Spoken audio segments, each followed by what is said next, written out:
Ugh. Ricky Martin. I can't believe you didn't react to me burping. Well, because I was looking at a picture of Ricky Martin. I literally have a tab open up over here that just has Ricky Martin on it. So I wasn't even paying attention to you at all, really. He's so handsome.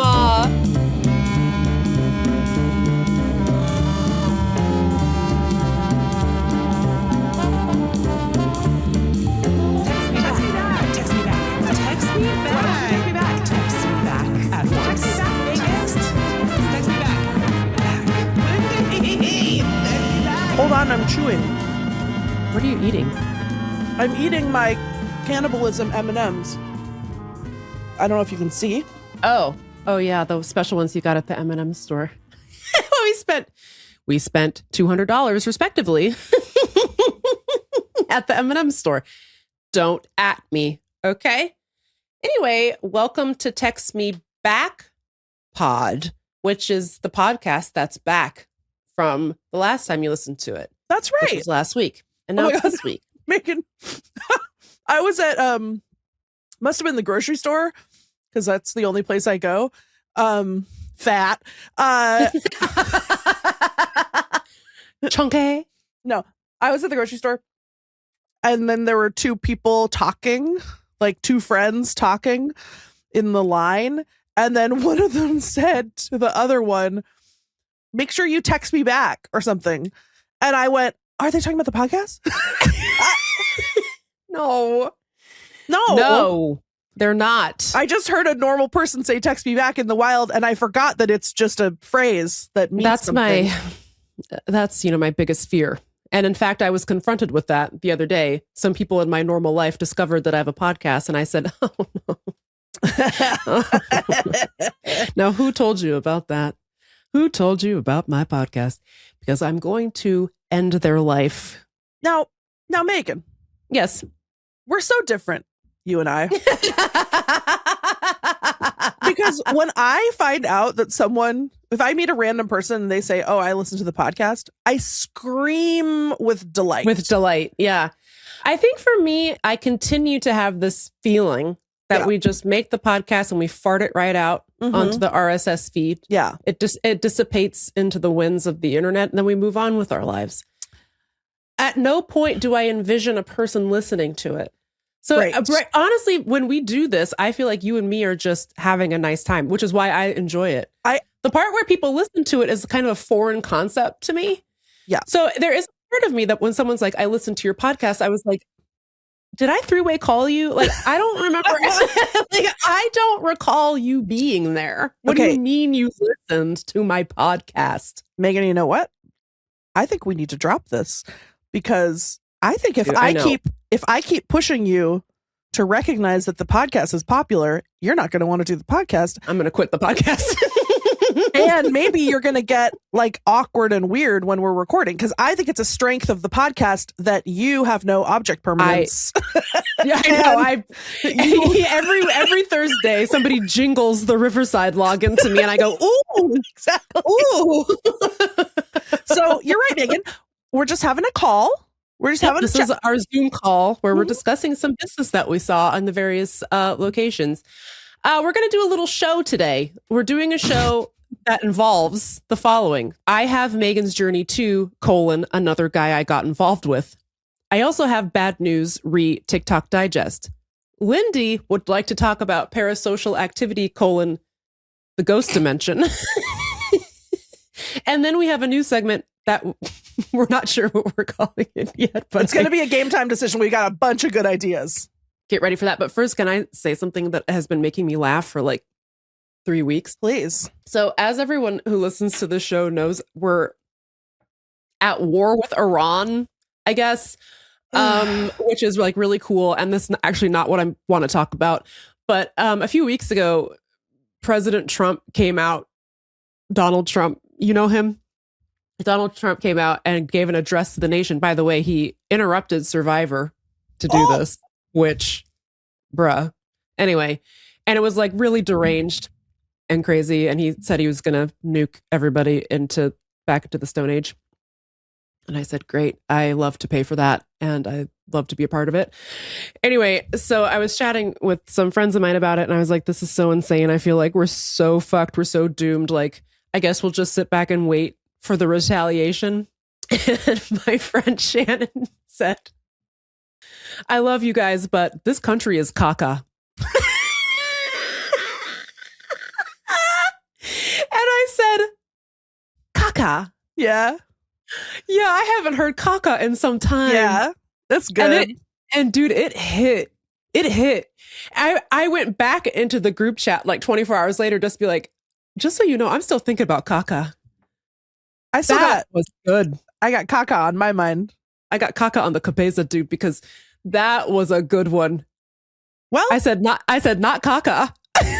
You know, Meagan, this is a constant struggle. I as a person who loves talking about doo-doo, feces, and sharts, I'm constantly looking for pee-pee poo-poo. I'm constantly looking for what's the new hip cool word. What's the least played out word for feces? Baby. For a long time, it was feces. You and I used to love to say feces. Then and the British spelling, F-A-E-C-E, faeces. I lately I've been struggling because poo-poo is not that funny anymore. Poo. Sometimes poo with no dookie. Dookie's kind of good. But baby, but caca? Hell yeah. Hell yeah, dude. I've been thinking about caca for 3 weeks straight. And this country is sensational. Caca. This country is caca. Big time caca. You know what I'm saying? Right in the diaper too, they say. Anyway, so I just wanted to share caca. That's a micro segment we're calling caca. Get involved.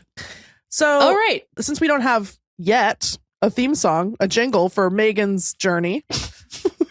For Meagan's journey. Oh, speaking of jingles, Shannon is also the name of Steven's wife who did the What You Watching jingle. And so I just wanted to put some respect on a powerful woman's name. That's right. Thank you, Shannon. In the absence of a jingle for Meagan's journey, I have a temporary jingle that I think evokes a journey.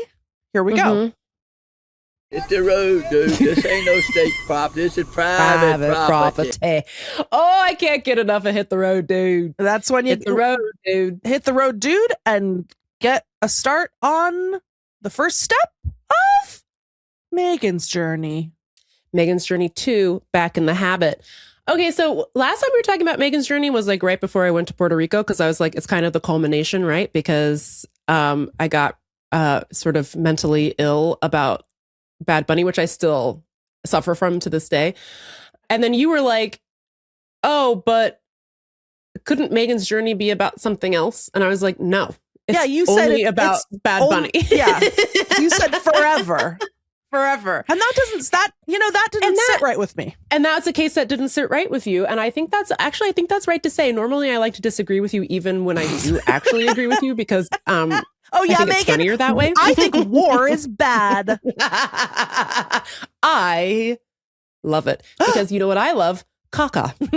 So anyway, so I think you were right to say it, because so we're getting ready to go to Puerto Rico, and I'm like downloading music so I can listen to tunes on the plane. And I was like, I feel like it's a little cliche to just like only listen to Bad Bunny on the plane to Puerto Rico. Imagine if you had wired headphones and then the thing came out of the jack. Everyone on the plane like, heard you listening to Bad Bunny. Yeah, it's just sort of like loser behavior. So I was like, but I do want to like get my vibes up. I want to be in the right mood. So I was like, you know what? And this person has been on my mind because he appeared as a special guest during Bad Bunny's halftime show. Oh.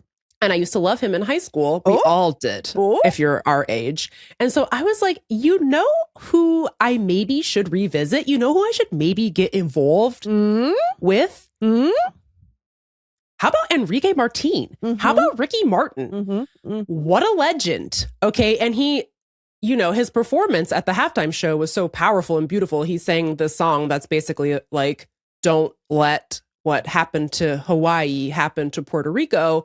But there's like this additional layer of meaning from Ricky which is just sort of like, don't let the music industry gentrify you either, because that's what happened to me. So it was sort of like this extra layer of meaning when he's singing this song about, you know, Hawaii's journey to statehood and what that meant for the indigenous people that live there, and continues to mean as, I guess, we let Mark Zuckerberg buy the entire state. I don't care for it. Anyway, so I was like, you know what? I'm gonna listen to some Ricky Martin on this plane. Okay. And he has a lot of, like when we were in high school is when he released his English language album. And he has some bangers on there. Don't get it twisted. But this man is at his most powerful. And I think he himself, after he put out that English language album, was just kind of like, I don't know if that's really my vibe. He said, you know what he said, Megan? No gracias. No gracias, he said. He said, no. Which is Spanish for no. And he went back to making, I don't think I could be wrong. Oh, please don't get mad at me. But I don't think he's made an English language album since then. Good. So good for him. And he's flourishing. You know, he's doing great. So I download some Ricky Martin. I download like a best of Ricky Martin playlist or whatever. This man, Ricky Martin, has the freaking juice, bro. Get involved with Ricky Martin, Megan's Journey to, Livin' La Vida Loca. Because this man has a song called Pegate. I don't know. It means come close to me or what, something like that. And he performed it at his MTV Unplugged. I have listened to that song 873 times since I left for Puerto Rico and since I came back. Pegate has infected my brain. All of my brain cells are Pegate. It's crazy what this song has done to me. I didn't know he did an MTV Unplugged. Me neither. Wow. I only discovered it on my little Southwest flight to Fort Lauderdale and then onward to San Juan. I said, Ricky, this rocks. So I'm very pleased to announce that Megan's Journey 2 is Ricky Martin themed. Mm-hmm. And I would love for anyone who wants to join me, because I feel like when we look back on the Ricky Martin era, the height of his era among English speakers anyway, it's kind of thought of as like a little bit of a jokey joke. Right. Yeah. Unfair. This man, a one-hit wonder. Yeah. And he's, you better listen again. Now, what about Menudo, Megan? Are you into Menudo? Now, I didn't go that far back into his oeuvre, but I'm thinking about it. I think you might like what you hear. I think you might like what you hear. You might like what you hear. And so if you would like to join me on this Ricky Martin journey, please do. Let me know. It's called Livin' La Vida Journey. Livin' La Vida Viaje con Megan. Text Me Back podcast. He's great. He's so great. And I feel like, what a special guy. What a nice man. Is he a criminal in some way? I hope not. I think he had a wee little Me Too. He did have a wee little Me Too, but then it was actually literally proven that the person was lying. Isn't that fantastic? I figured that you do your due diligence, and also you never know your caca diligence. You never know less about pop culture than me, so I was just figuring that you had checked. It's a real relief because damn, Pegate goes fucking hard. Anyway, so let me know by the way, if you're already ass deep in your Ricky Martin journey, let me know. If you're already ass deep in Pegate. For the record, for the first time in the history of the show, said something that Lindy didn't like. I didn't like it. And when I said ass deep in Ricky Martin, she went, ooh. It just seemed disrespectful. Phrasing.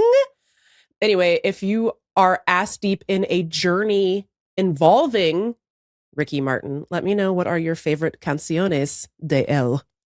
Thanks. I love him. And that's Megan's Journey 2. Hit the road, dude. Hit the road, dude. This ain't no state property. This is private property. This is Ricky Martin's property. Okay. Anyway, he's on tour, but only in Eastern Europe at the moment. But I really did have this moment of like, maybe I will go to Kazakhstan to see Ricky Martin. Somebody has her passport back. I'm just saying.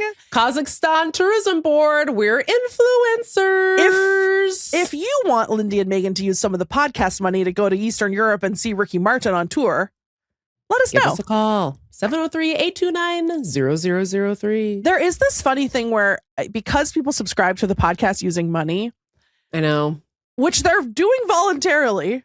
We didn't make any of you. They like the podcast. Again, Meagan, I know, hard to believe, but. And yet I see none of them on this Zoom call. I do feel like we have to ask them for permission to use the money. But we actually don't. Like, we could be like, here's what we're doing with the money in 2027. Yeah. We're going to Eastern Europe. We should do that, actually. I think people would like it. I think they really would. Like, let's lay out exactly what we're doing with your funds. That's why when we filmed in person on your birthday in New York and I brought in that ice cream cake, I was like, don't worry. I know. I didn't use the podcast money for the cake. And then somebody in the Discord was like, you're allowed to use the podcast money. I'm like, I would be delighted to learn that the podcast money went to buying little snacks and treats for Lindy. And I was like, what? Yeah, what the fuck? What in your head do you think they're donating the podcast money for? I'm like, equipment? Like a mixing board? Is that the soundboard from Electric Ladyland? They're donating it, Meagan, so that we can use it for cacas and giggles. For pee-pee, poo-poo, caca, and cake. And caca. Giggles. And laughs and things. Meagan, let's sidebar this. Let's table this and have a breakout session off air about going to Eastern Europe. What's funny about it is that I don't like going to concerts. So... And I've never heard a single Ricky Martin song other than Livin' La Vida Loca. No, I bet you remember what's Shake Your Bon Bon. Oh, sure. Yeah. I do like bonbons. So sorry, delete that. No. So yeah, I think there's nothing funnier to me than me traveling to Eastern Europe to go to a Ricky Martin concert. Sort of against my will for the plot, they say. Okay. Yeah. Ricky Martin. I can't believe you didn't react to me burping. Well, because I was looking at a picture of Ricky Martin. I literally have a tab open up over here that just has Ricky Martin on it. So I wasn't even paying attention to you at all, really. He's so handsome. He's so handsome. And I thought so even in high school. And I think it was in our high school yearbook, there was a page about like kids applying for college. You know how you would do like a spread about different things? There was a spread about kids going to college. And the like headline on the page was Livin' La Vida College. And boy, did I laugh at Livin' La Vida College. Okay. And that's once again, Viaje de Meagan, parte dos, Enrique Martin. Lindy, what's going on in the realm of parasociality? All right. I don't know what kind of segment this is, but let's call it Crazy Lady Living in a Bag. Okay. So I've just been thinking a lot about parasociality. I was trying to think of a title for this segment, which it doesn't need, but I was doing that. And then I was like, oh, it's like paranormal activity, but parasocial activity. But then I was like, no one will recognize that as a reference to that movie. And then I was like, I wonder if any of the sequels had a subtitle. And indeed, one of them is called the Ghost Dimension. But it doesn't help because no one's heard of that or seen that. No, it doesn't. No one's watched Paranormal Activity 4: the Ghost Dimension. No. Can I say something really quick though? I remember one of our first bits was deciding, because back when we were in high school in the 90s /2000, the year 2000, everyone would always be like, blah, blah, blah, 2, Electric Boogaloo. And Every I was time. Like, I feel like that's one of the first things we bonded over. It's like, that is so hack. Pick a different sequel name. Like, by the way, whatever 2 Electric Boogaloo came out in like 1976. So it was an old reference even by the time we were in high school. And I was like, surely other famous sequels have come out with a subheading that you could use. And in fact, one did. And when we were in Norway, Sister Act 1 came on, and for whatever reason, we weren't doing anything that night, and we got sucked into Sister Act 1, and we were both like, oh my God, this movie is great. Yeah. This movie is entertaining as hell. And look at Whoopi Goldberg getting her life. Man, this is amazing. And then the Norwegian TV station was like, great news. If you liked that, Sister Act 2, Back in the Habit will be on this Friday, which is spelled Fredag. And so for a long time, we just kept calling Friday Freedag.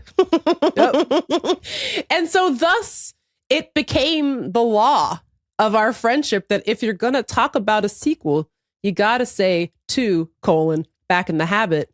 Which is why not Electric Boogaloo, which is why I think I said that earlier when I was talking about Megan's Journey too. Now you know the backstory. It's really important. Well, but then Megan, there's another chapter, which is that I felt like we said Back in the Habit so much that I started to be like, okay. And then it has to have been you. One day, out of nowhere, just drops Legend of Curly's Gold. And I've never laughed harder in my life. God, I hope that was me because that's really funny. I mean, I guess it could have been either. I shouldn't like give away my agency. But don't give away your best material. But I feel like it can only have sprung from the alchemy of the two of us. How about that? Yeah, it's really good. And I feel like people were doing Owls of Ga'Hoole for a while, although I don't think it's a sequel. It's just like a funny subhead. Yeah. I was like, that's good too. That's good too. Tokyo Drift obviously is good. But Best Friendship with Sister Act 2, Back in the Habit, still on. But new Best Friendship, Legend of Curly's Gold, maybe so good. Also is slightly really important. More important best friend. But here's something I wanted to say, Megan. Go on. Now I feel like this is a popular joke construction. Everyone's doing Tokyo Drift, I think, at this point. Much like caca, has it now been so long since anyone did Electric Boogaloo that it comes back around? Interesting. And we like it again. I'm going to have to sleep on it for 7 nights. Please. And then I'll issue my ruling. So anyway, that's my segment. No, what happened in the parasocial activity? Oh, that's right. Legends of Curly's Gold.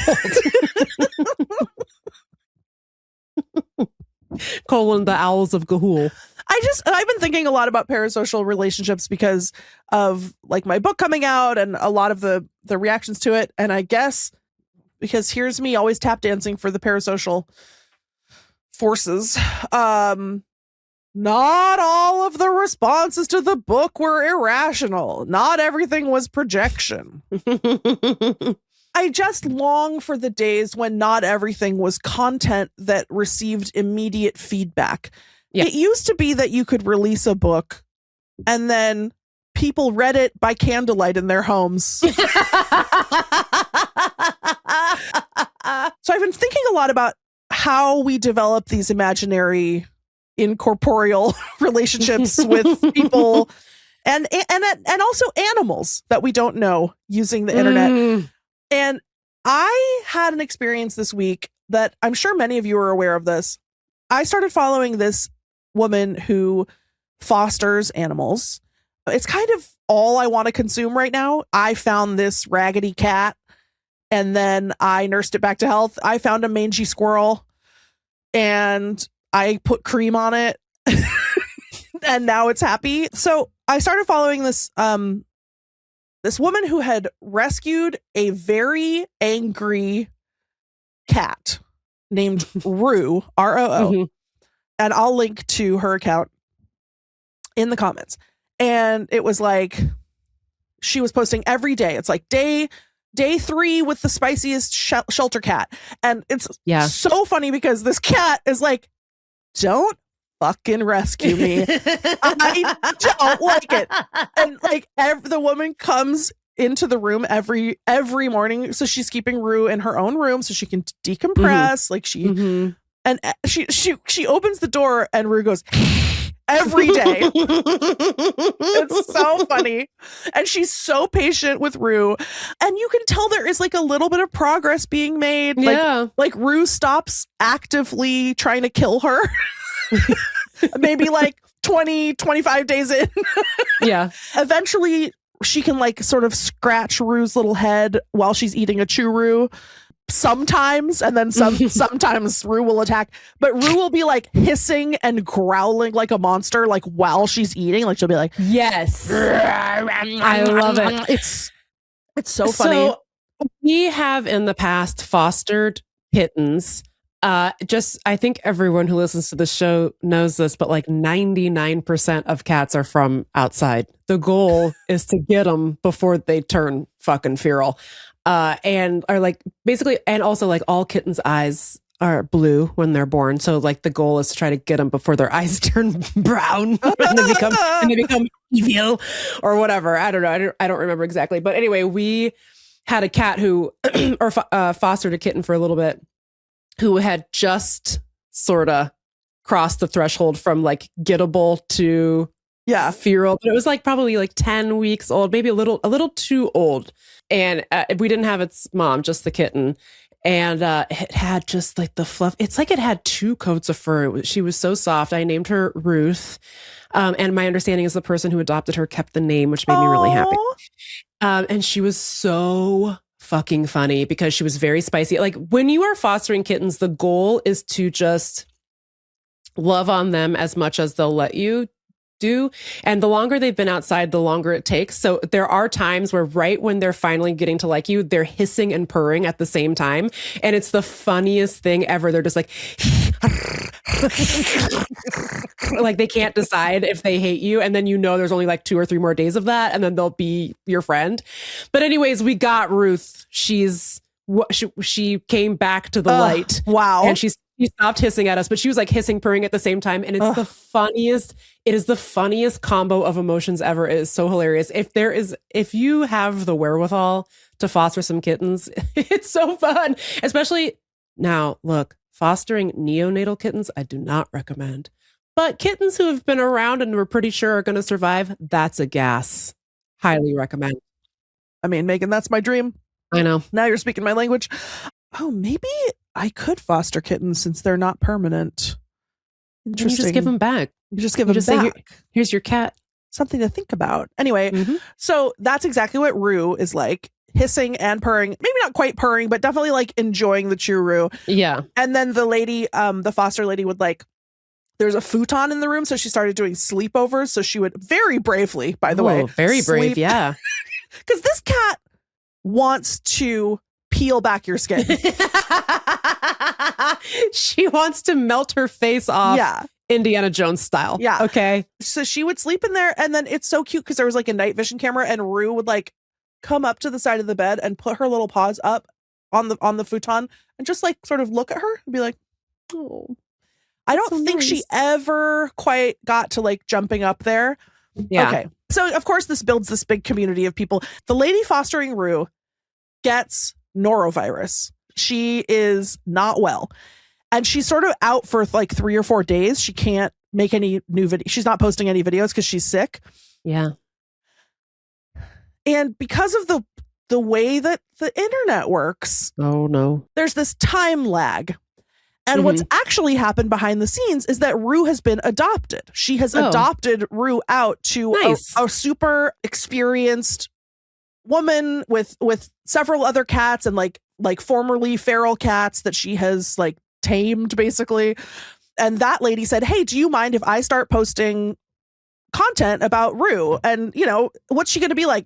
It's her cat. No. Yeah, you can't. She doesn't want to say no. She's like, yeah, of course, you should do whatever you want. Yeah. So this other lady posts a video that's like day 1 with spicy Rue. And the algorithm, because it's terrifying, serves it to everyone that was following Rue. And then people went fucking nuts. A couple people were like, "Oh, that's crazy. There's another cat that looks just like this named Rue." Then the original lady gets in the comments. She's like, "Oh no, this is the same Rue. I didn't have a chance to post it yet because I've been sick, but isn't this great news? She got adopted." And then people are like criticizing the woman that adopted Rue, has her in a bathroom, which honestly, from a non-expert POV, Rue seems way less scared in a smaller room. She seems a lot more comfortable.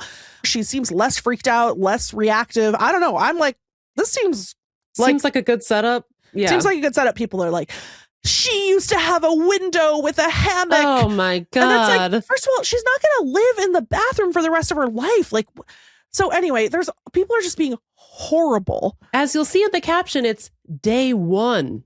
Then people start to go after the original foster lady, being like, I can't believe you would do this to all of us who have been loyally following this account without even just some kind of a heads up that you were adopted.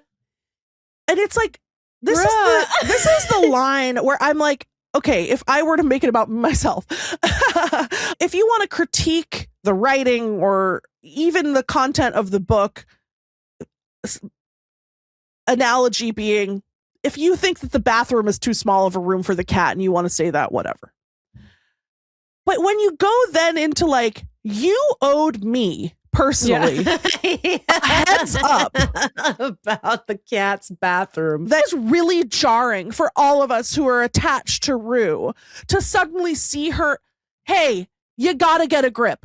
You're gonna have to calm down. Maybe you could go on your own cat fostering journey if it's so important to you. Because I get served a lot of TikToks of a similar type. Like people are like, I was just, I came over to drop groceries off at my mom's house and found a litter of kittens in her air conditioning or whatever. Sure. I don't know. People are always finding like kittens behind the Popeyes. I'm like, yeah, no shit. Of course there's a feral cat colony behind the Popeyes. Great place to live.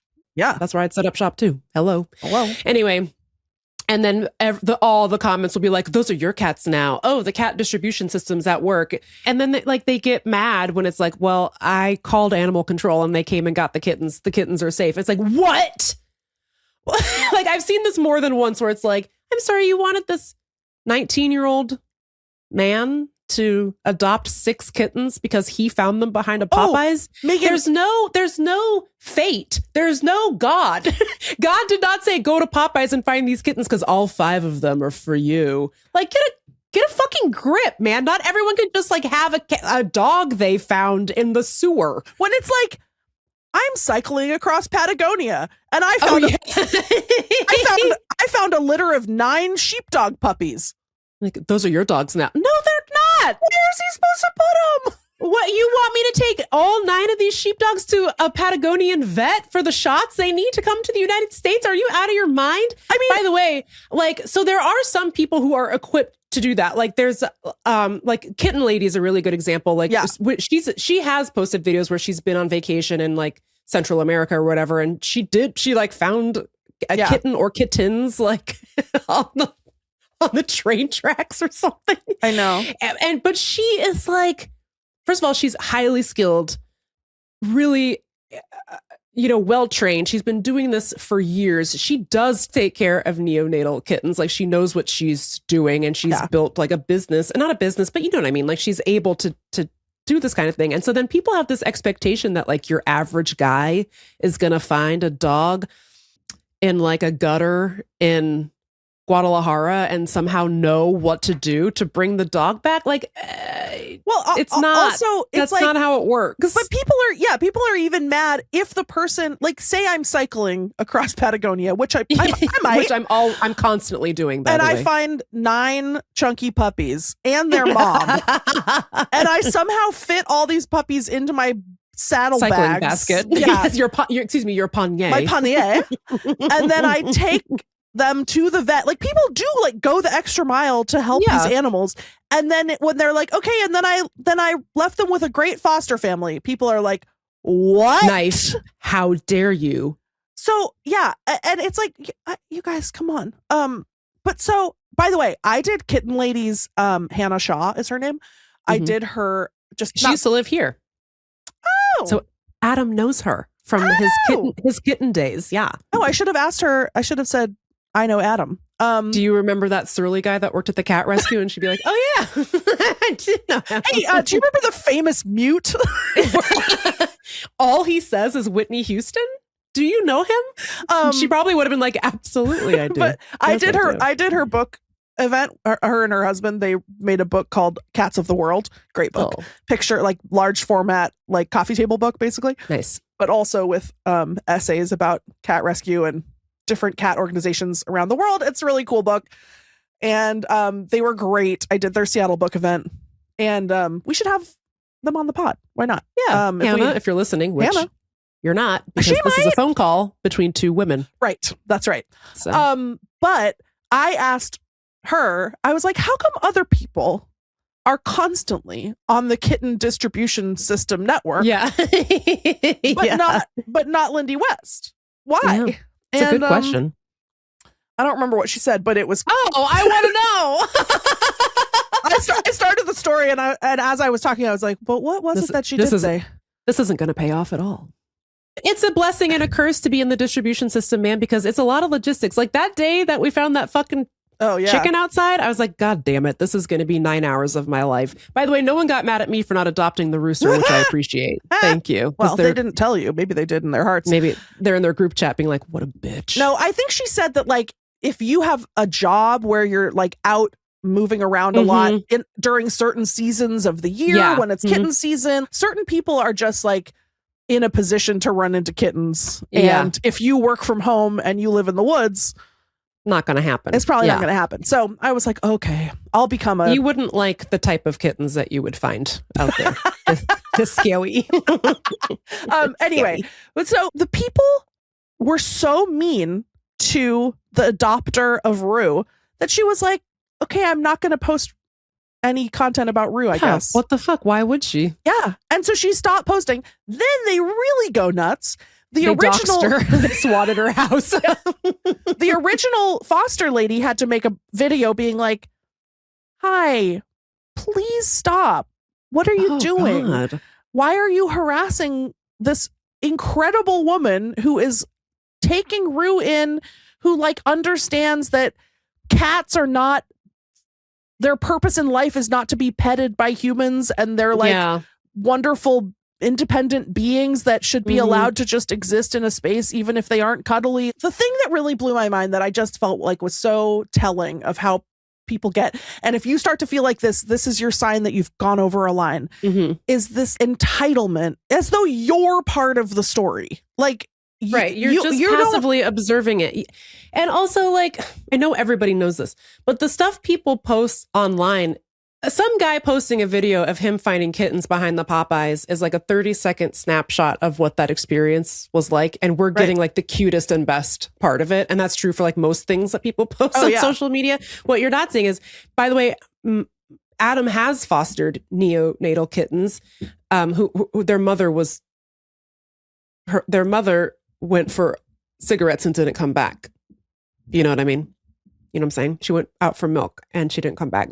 Anyway, it was really hard. You have to wake up like once an hour. You got to put the slop in the little feeding tube. It's really hard. Like rub their butthole so that they poop. You have to be their mommy. Yeah. Because their mommy she gone. Okay. We don't know where she went. She's in Canada. You wouldn't know her.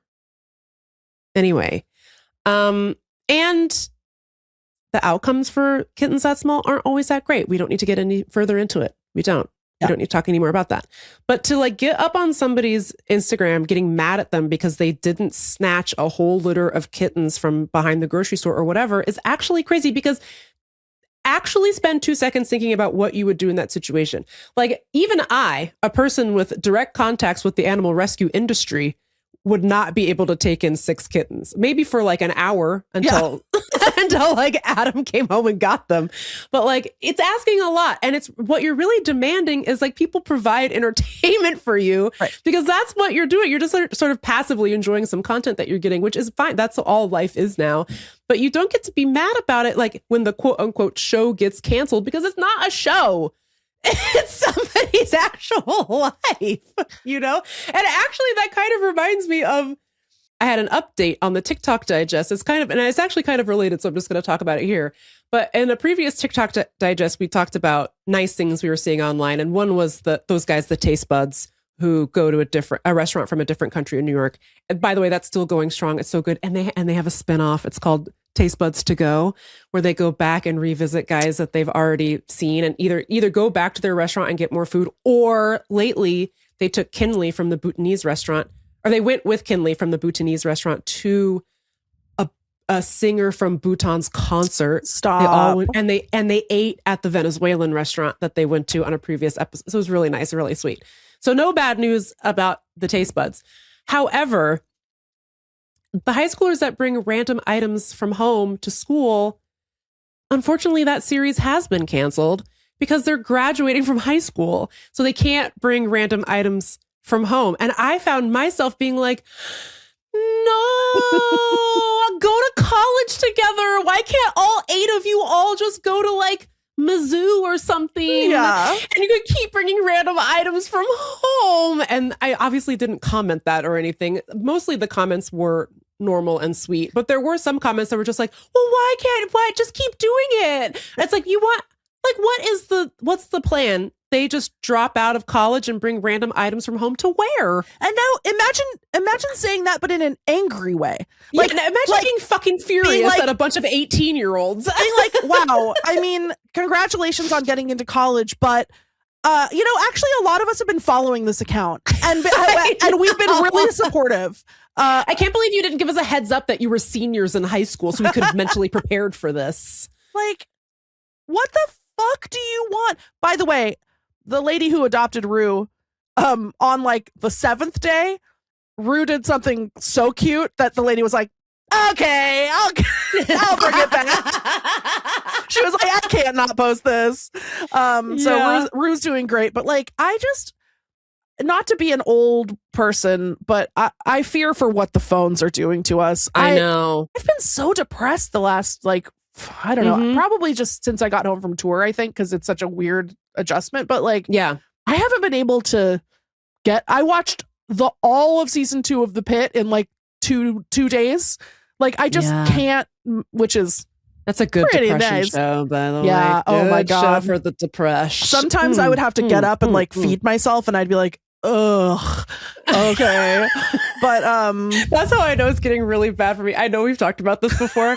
I know that I'm like about to hit a depressive episode if one of two things happen. I think to myself, I don't need to brush my teeth. That is a real big red flag for me. If I'm like, I don't need to brush my teeth today, better up the meds. Or 2, I hate drinking water because I hate getting up to go to the bathroom. That now, not good. Now, talk about a subtitle. Adult braces 2, I don't like drinking water because I hate having to get up to go to the bathroom. I don't have time for that. It's such a time suck, though. It sucks. Yes. Ugh. Can I say, and I just want to say one thing about The Pitt, and then we can go back to what you were talking about. But can I just say, the Sean Hattasey Renaissance has been so beautiful to behold, because as you know, you and I have loved that man since The Faculty, parentheses, 1998. Jon Stewart got a pencil to the eyeball. Yep. Everybody was freaking out over Josh Hartnett at the time. And I said, now, hey, let's keep it going for Sean Hattasey. Hello. And then he disappeared for so long. I mean, I'm sure he was still doing stuff, but he disappeared to me for many years. With the object impermanence. Yeah. I'm like, who? No, nobody jingle jangled. Nobody jingle jangled Sean Hattasey in front of me for like 20 years. And I was like, well, I guess he gone. I don't know what happened to him. Anyway, now he's back. And the way he says stuff on that show is very sexual. I know everybody talks about this, but that thing where the one doctor was like, oh, well, how am I going to get this patient an Uber? Like, how am I going to pay for it? And he goes, I'll pay for it. And I said, You know what's funny? I had avoided the Pitt season 2 content because I didn't want spoilers.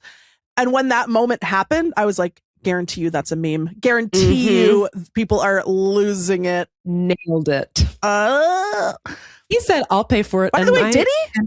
Because yeah, I think he did. He did? just like took care of it. I think they Uber Eats or DoorDashed some supplies to this guy's house because he didn't want to pay his bills for, I think he had diabetes or something. I can't remember. His name was Orlando. Yeah, and they sent him some like electrolyte drinks and stuff like that. But no spoilers. We didn't give the chill out. That happens a couple hours later. Anyways, and then he says, I'll pay for it. I'll pay for it. And then my pants. Do you want to know what happened to my pants? They no, came right off. I don't. No, they fell right off. There's nothing in the Constitution that says you have to wear pants when Sean Hannity is on your screen. Okay. That's true.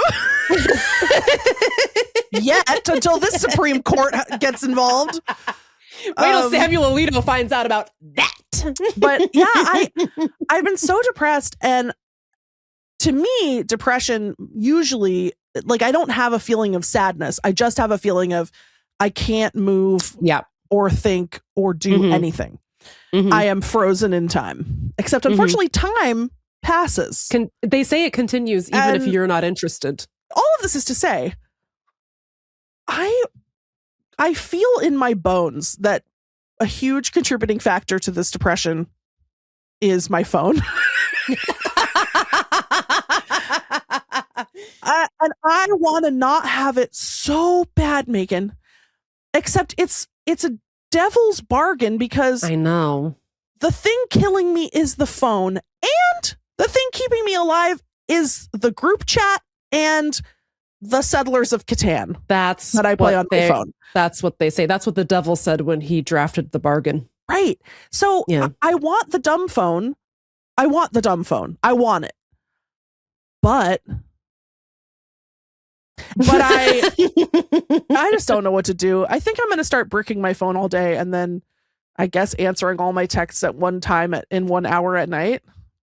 But it's hard. Give it a shot. Or like maybe just start from like 9 to noon. You don't look at it or you brick it for like the morning. Yeah. I guess I could just use Messenger on my computer. Like if I want to text, I could text on the computer. Yeah. Anyway. Well, let us know what animal you're parasocially attached to. And what teenagers did you yell at in the comments today? 703-829-0003. Keep us posted. We're going to take a break, I guess. We never did take one. And then we're going to end the show with the segment we're calling I Don't Know Yet. Could be anything. Could be anything.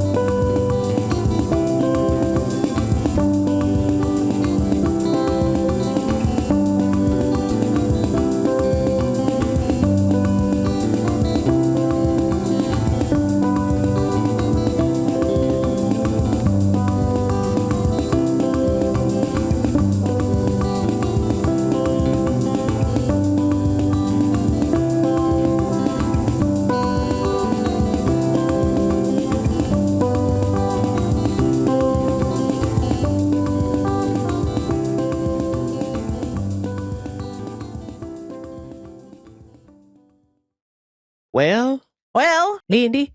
Sorry I made that sad. No, it wasn't sad. I think people will feel a lot of relatability. It's so hard to be alive. Can I say something too? It's just like, I find myself in my therapy now being like, am I allowed to feel okay? Because here's what's triggering my PTSD these days. Previously, it was the snowstorm, right? That made me feel like COVID's coming back. Now they say there's a cruise ship out there with a bunch of people on it with Hantavirus. And they're saying they didn't just get it from the mouse poop. They're saying it's transmitting between humans, which supposedly is very rare. And I said, I can't. No, we already did that one. Yeah. I don't like that.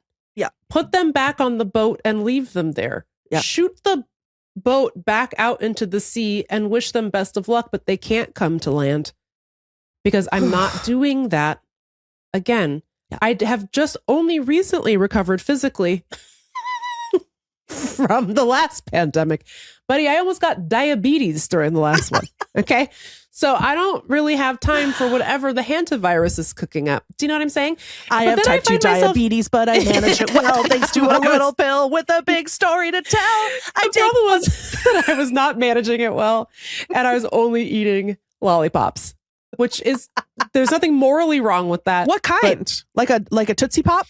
You know, do people like Tootsie Roll Pops? Because I think they fucking whip. Oh, They're so good. I like the chocolate, of course, but I like any red ones. Mm-hmm. The red ones are my favorite. Megan, can I tell you something? I kind of like all of them. Chocolate is at the bottom for me. So maybe we could do some sort of a trade. Do a little swap. I also say another one, which is this. I like those weird little Tootsie Rolls that come in non-chocolate flavors. And you know what one is really good? Vanilla. Hell yeah, Megan. Megan, for that matter, you know what I bought the other day? Full length Tootsie Roll Grande, Megan. I bought a foot long and I munched it.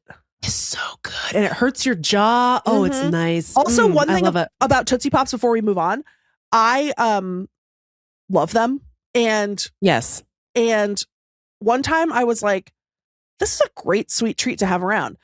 I'm going to buy like a Halloween sized bag of them and have it in the drawer. And then whenever I want a sweet treat, I can have one. Megan, the roof of my mouth. Cut right up. You're saying you only just recovered from COVID? I think the roof of my mouth is only in the last 36 hours healed from the bag of Tootsie Pops that I bought 6 years ago. Yeah. And we wish her best wishes. Best of luck to her. A microplane could never do what the frickin' that little cheese grater that they use on your foot. That's what that Tootsie Roll Pop does. Exactly. Anyway, I was just gonna say, I find myself in therapy being like, I want to talk about global disease. I know. Am I allowed to use my therapy to complain about war? And my therapist is like, sure, if you want to. I know. It's your funeral. Anyway, so that's what's going on at my desk.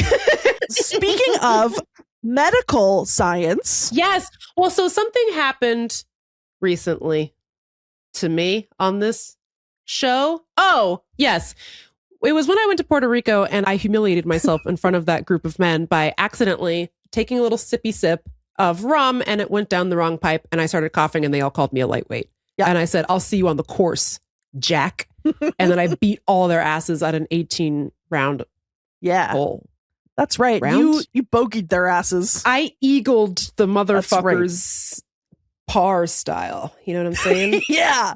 Hell yeah. Anyway, I got them. Anyway, and we were talking about that. And then later you were like, why is there no English word for it went down the wrong pipe? Yep. Because you have to say, though, it went down the wrong pipe. It's inelegant. It's time consuming. It's been weighing heavy on my mind for years, Megan. It's a case that never sat right with you. That's right. Mm-hmm. Because it doesn't just happen when you're drinking Bacardi. Sometimes you do it to yourself with your own spit. Okay? Speak on this. Speak on it. And nothing is more humiliating, especially in the age of COVID, than you're just sitting there. You breathe wrong, and then you're coughing on a bus, and then you have to yell out to everyone, it's not COVID.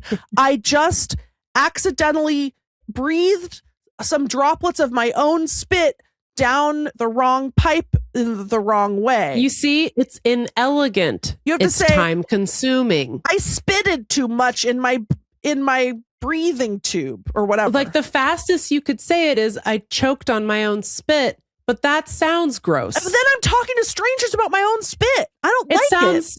And can we just say it sounds vaguely sexual in a gross way? Exactly. It makes it worse. So really quick, this is a segment that we're calling either the dictionary or the pit. Because it's medical. So maybe get in the comments. Tell us what you like. Let us know. It was so funny when we were first texting about this. And you said, in a new segment, we're calling the dictionary. It made me laugh and laugh and laugh. But it could be the pit too, because this is about medical science. This is about biology. This is about pediatrics. It's fucking Okay, serious business, Megan. This is neurology. Okay. Megan, it's a scourge upon this earth. And you know that in Germany, they've got a word. They got one word for it. Oh, yeah. Come on. What should it be called? Because I bet you're right. Like the Germans have something probably called like shit and farting. Yeah. Or something. Well, and you know, as the daughter of a nurse, speaking of the Pitt. Also, shit and farting, I think, is sleigh. Schlitten That's farting right. is jingle bell. Or is it sleigh? Megan, I can't. Robert, let us know. Anyway, go ahead. So as the daughter of a nurse, hashtag the Pitt, and also as sort of like a little know-it-all goody two-shoes, like I'm one of these people who I know a lot of facts, Megan. Mm-hmm. I know a lot of stuff in a superficial way. I'm a dilettante. She can tell time on an analog clock. Okay. So. Megan, I can identify your unusual dog breed. I'm a person who often knows the answer to something, but I don't want to make people feel bad, so I pretend I don't. I'm a freak. I don't know. And so what I want to say when my spit goes down the wrong pipe is I've merely aspirated some of my own saliva. Mm-hmm. But then you just sound like a dickhead. You know what I mean? Like a dickhead on the bus of all places. But like I breathed up my own, I spit it too much and then I breathed it all up.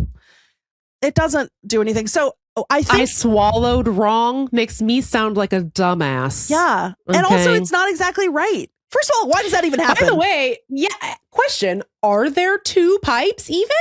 Well, on the Pitt, there's that part where they put the scope in and you see it branch. Yes, I do remember that. But there I'm are like two pipes. But then it feels like it's happening closer to the source. Yeah, because I think that was splitting into the two lungs. So I think there's too much doctors, nurses. What's going on with the pipes? Veterinarians, even.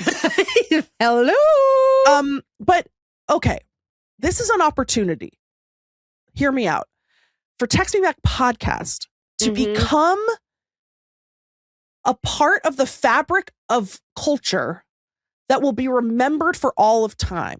In a segment we're calling linguistics. That's right. In a segment we're calling tastemakers.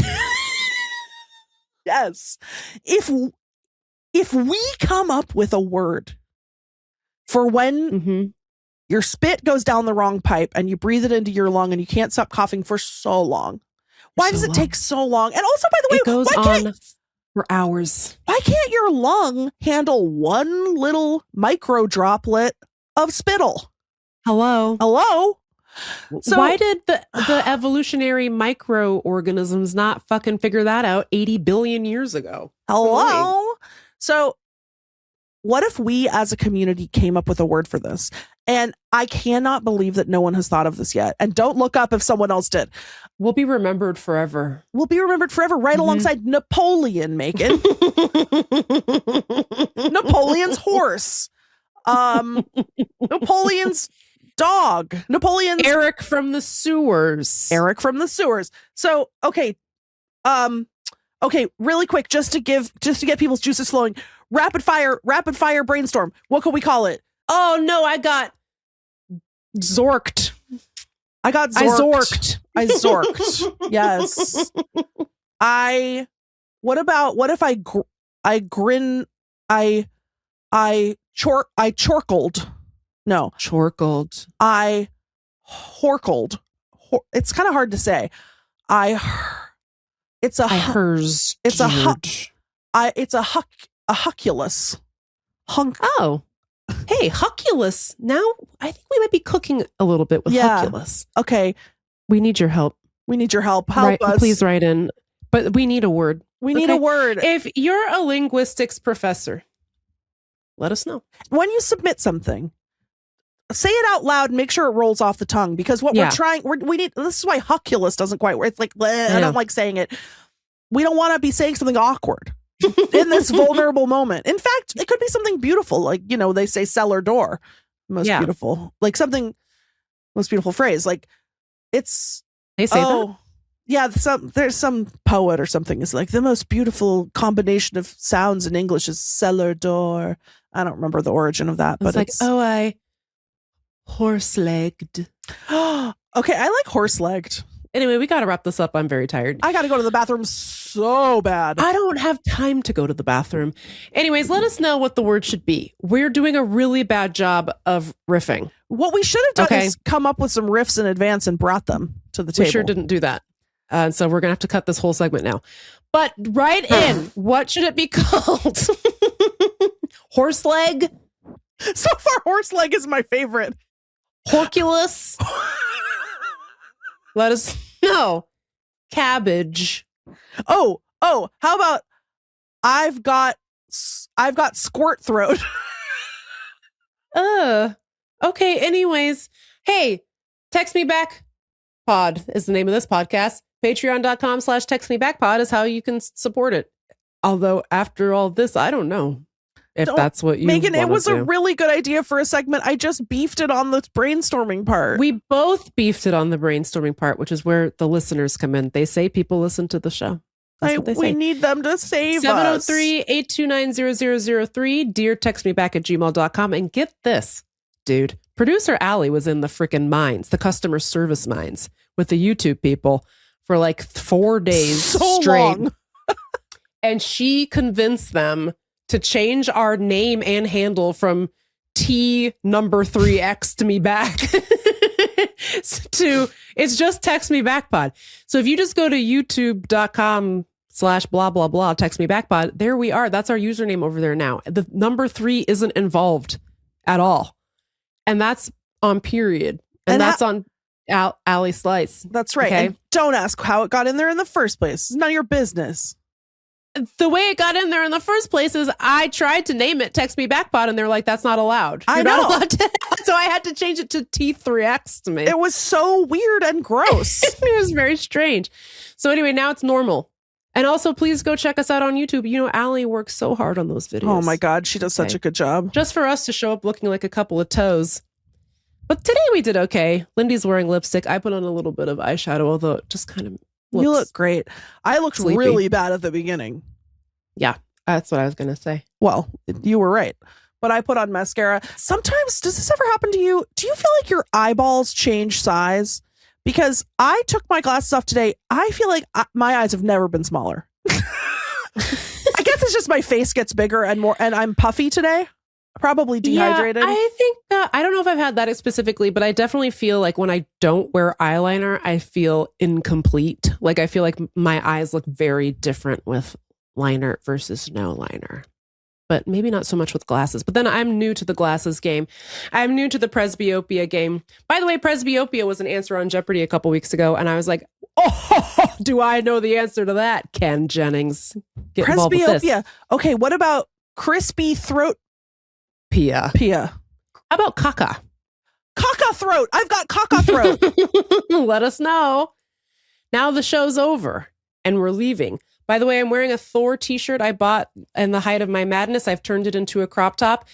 I have got to stop buying t-shirts. My t-shirt drawer is overflowing with shit I bought during a manic episode.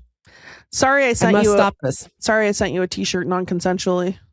You think I was mad about that? Think again, sucker. All right, goodbye. I hope you enjoyed this episode that went on for 17 years. I love you. We love all of the 2 women who listen to this podcast. Me, oh, yes. That's right. And you. I loved having our phone call.